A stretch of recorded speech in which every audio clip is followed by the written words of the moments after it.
गिबियावनो जोंहा जि मिडिया बिथांमोननिसिम आङो साबायखर बावहरदों आरो दिनै जि तामुलपुर जिल्लानि सिङाव थानाय जि मोनसे गोख्रों आलायारन हारिमु आफादनि बानजायनायाव जि 20 साननि सिनेमा आरो थियेटार जि मोनसे वर्कशप बेखौ लानानै जि मोनसे जागायजेननाय हाबाफारि बेवहाय बाहागो लानो मोननानै आङो गिबियावनो जोबोद गोजोननाय मोनदों आरो गिबियावनो बे आलायारन हारिमु आफादनि आफादगिरि गाहाय नेहाथारिजों लोगोसे बिबानगिरि बिथांमोनखौ आङो साबायखर बावदों।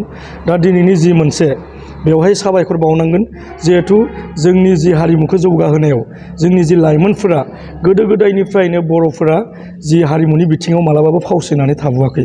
नाथाय बाथ्राया जाहैदों जोङो बेसेबांबा सिङाव रायजो जानाय मोनसे हारिमोन। दा बै समाव जोङो जिखिनिखौ नुबोबाय जोंनि जि लाइमोन सेंग्रा सिख्लाफोराबो माने बेबायदि एक्टिंनि बिथिङाव बा मोसानाय मुसुरनायानो जा हारिमुनि बिथिङाव जोबोद गोसो होनानै जोंनि बर' हारिनि सुबुंफोरा खामानि मावनो हायो बे बाथ्राखौ जोङो रोखायै मिन्थिगौ। दा बेखौनो लानानै दिनै जि मोनसे 20 साननि जि मावबादा जाय माने फोरोंगिरि गैयाब्ला जेबो मोनसे सोलोंथाइ लानो हाया।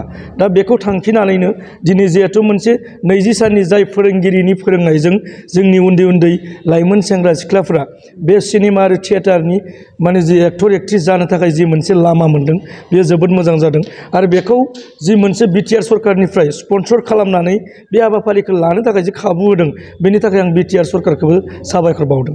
दा ओंखायनो आं खावलायगोन दिनै मेसेज होनो लुबैयो जे जोंनि जाखांफुनाय लाइमोन सेंग्रा सिख्लाफोरा जे लेखा फरायनायजों जे सासे मानसिया गावनि केरियारखौ दानो हाया।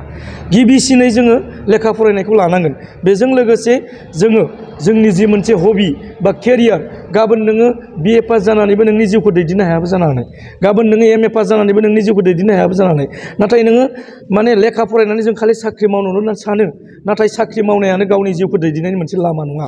नाथाय साख्रि मावाब्लाबो जाय मोनसे एक्टिंनि बिथिङाव बा हारिमु बिथिङाव बेबायदि सिनेमा जगताव जोङो सासे मोजां एक्ट्रिस मोजां एक्टर सासे मोजां फावखुंग्रि फावखुंगुर जुदि जानो हायोब्ला बेजोंनो गावनि जिउखौ दैदेननो हायो। दा बेनिखायनो आङो खावलायगोन दिनै नैबे वर्कशपनि गेजेरजों जि मोनसे बाहागो लाफैनाय जोंनि लाइमोन सेंग्रा सिख्लाफ्रा गावनि जि मोनसे फरायनायजों लोगोसे गावनि गोसोखौ ब्रेनखौ शार्प खालामनो थाखायबो हारिमुवा जेब्ला नोङो खामानि मावगोन हारिमुआव अराय समबो रंजानाय गोसो गावनि जिउ दानायाव लेखा फरायनायावबो अराय सम बिनि जि मोनसे साननाय बिनि जि मेलेम बेयो अराय सम शार्प जानानै थाबाय थागोन। ओंखायनो आं खावलायदों जि जोङो तामुलपुर जिल्लानि सिङाव थानाय बे आलायारन हारिमु आफादा दिनै बेबायदि हाबाफारिखौ लानानै जोंनि सारा आसामनि बर'फोरखौनो माने हारिमुनि बिथिङाव बा एक्टर एक्ट्रिस जानो थाखाय थुलुंगा होगोन बे मोनसे रोखा।